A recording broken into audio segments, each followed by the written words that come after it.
Hey beautiful people, this is how I healed myself from high blood pressure through creating confidence.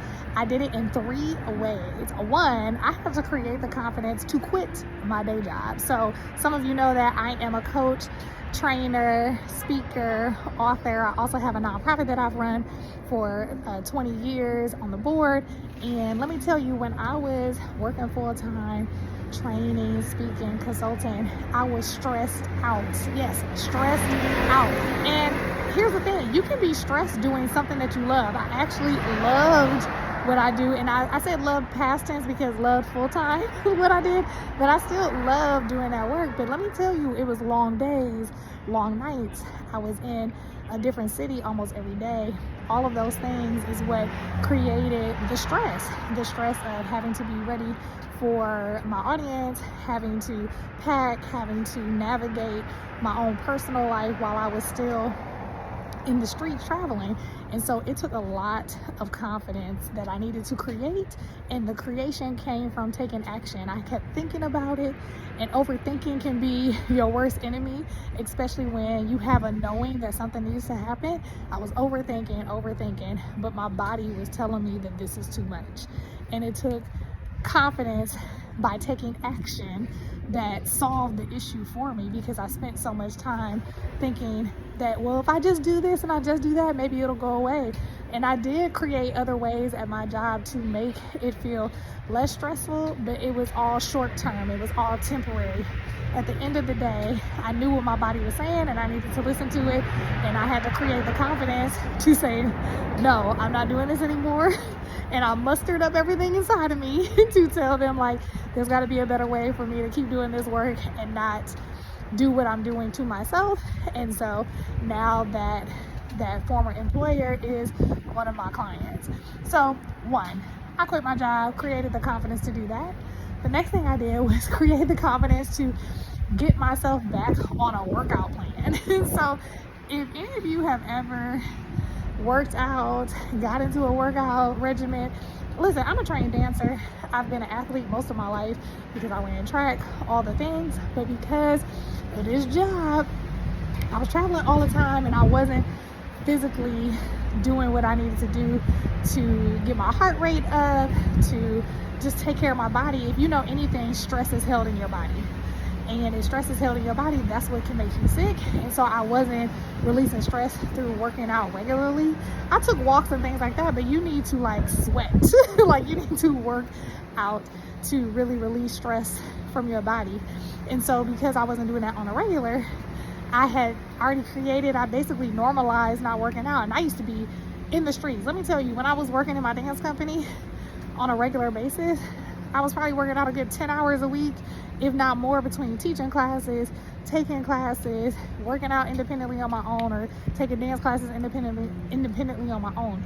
And so I had to recreate that confidence for myself that Desiree, you can do this. Even though you've been out of the game of working out every day, you can start doing this. So I started to creep it, I scaffolded it.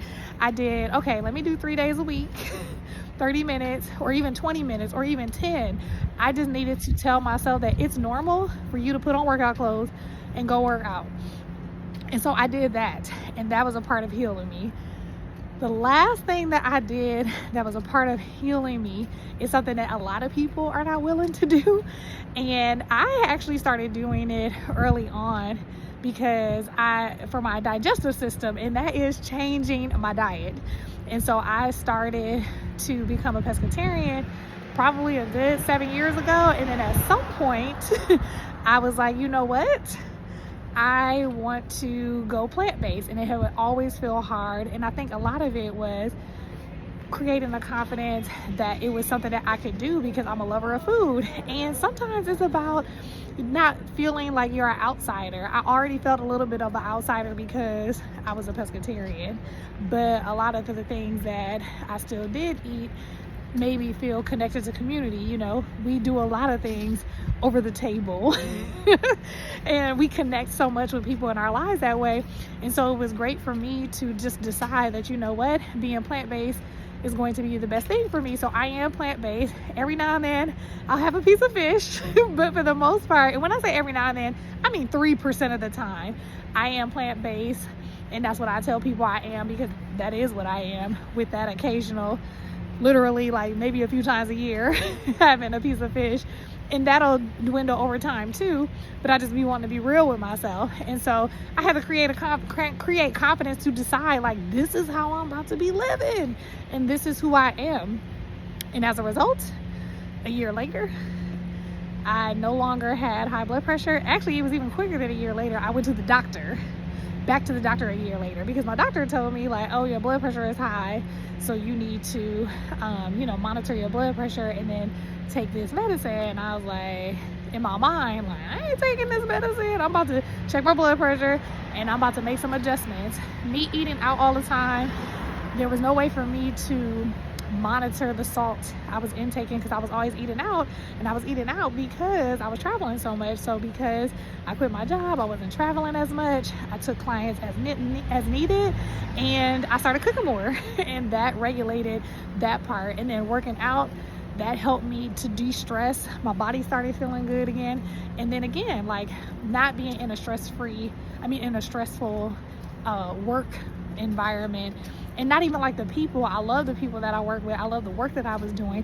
It was just always on the go. I mean, I could tell stories all day long about the experiences I had on the road, and how if people knew what it took to do some of those things, you would be so tired, and it just happened all the time. And so that is what I did to heal myself through creating confidence. And I love talking about this because sometimes we look at creating confidence as something that is aloof. Like, confidence comes when you decide, and I decided that I'm not taking any medicine. I'm motivated to do something different with my life, and I'm about to take action. Now, here's the thing. All because you get motivated to do something doesn't mean you'll actually take action, because think about how many times you actually get motivated to do a thing. This might be a whole nother video, but I'm gonna touch on this right now. Think about how many times you actually get motivated to do something and you don't do anything. The ultimate thing is taking action. All of those things come to help create action. That motivation, that inspiration, that helps you create action in terms of giving you that intrinsic motivation, that intrinsic value. But you still got to make a step. You still got to do something. And so I created confidence through taking action. Confidence literally is being full of trust that your decision is going to lead to the results that you desire. Just full of trust. And so I trusted myself. I knew that this is something that I needed to do for myself, and I took action. And that gave me the confidence to keep taking more action. I didn't do all three of those things all at once. I did them in a way that helped me continue to feel stronger and stronger about my stance. I am serious than anything when I talk about working out. I am serious about people being mindful of what they put in their bodies. And I'm really serious about making sure that people know that all because you work 9 to 5 doesn't mean it has to keep happening that way. And what I mean by that is, it doesn't mean you have to quit your job, although I recommend it if it means you're going to be in a better environment. But I also know that our bodies can get straight up in that fight, flight, or freeze mode if we quit our jobs without that financial security. And so I say that with an asterisk, because I think if you can do it, do it. If you know you need to be in a financial cushion to do it, then you need to make sure you have a plan to exit, so that you can do it without being stressed out about the money, because that's counterintuitive. But that's why I am 10 toes down about making sure you are creating a life that keeps you from being constantly in a whirlwind of stress and killing yourself before you're even in a place to actually enjoy your life. I mean, we shouldn't be killing ourselves anyway, but the fact of the matter is, none of us know when we're going to go. But we can also create a life that allows us to enjoy the life that we're in the moment. I can't even imagine what it would have been like if I would have been on some medicine and then that medicine causes other things to happen to me, and now I have to take medicine for some of these other things. And if I would have just kept doing the things that I was doing thinking the medicine was going to solve everything. And so I'm saying all this to say I'm not a health coach, although I am about that health life and eventually I probably will do some work that introduces people to having a lot of movement and healthy things happening in their life. What I am most certainly is someone that is about living life on your terms.